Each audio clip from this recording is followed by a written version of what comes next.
do you think the Biden administration is doing, and what is Congress's role? Well, the Biden administration, I think, is doing well, and it's going to approach the situation on the border in a compassionate fashion, which is 180 degrees the opposite of the approach that the Trump administration took at the border. Cruelty was the point when it comes to the way that the Trump administration handled the humanitarian crisis at the border.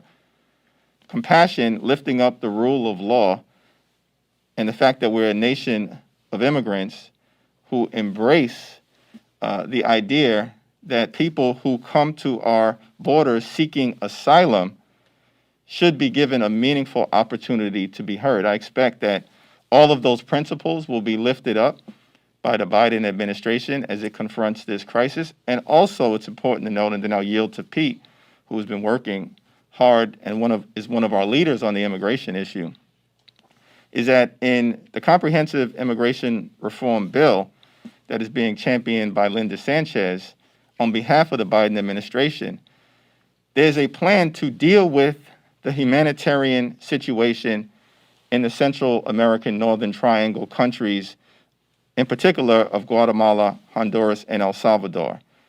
There's a plan to deal with the violence, the poverty, and the corruption.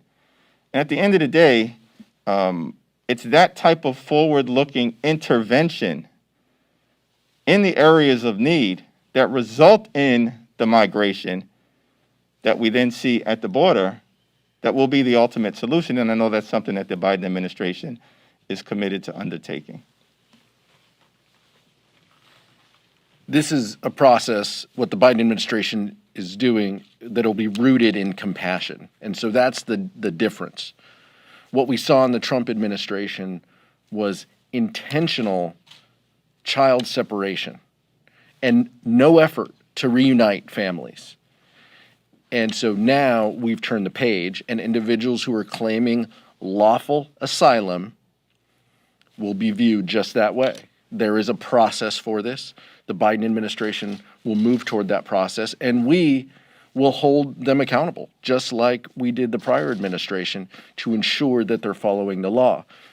Their process right now is to use the ORR process to move these migrants, these children, into ORR, Health and Human Services facilities, as quickly as possible, given COVID restrictions. So that's what they are going to do. But this is a process that is rooted in compassion, and that's the difference between the prior administration and this administration. And like the chairman said, you don't address this until you deal with the Northern Triangle issues. That's what the U.S. Citizenship Act does. That's what we look forward to working with the committees of jurisdiction, foreign affairs, appropriations committees on in the future to help address this. But we will also ensure that there's accountability and oversight to what's going on. Just a quick follow-up.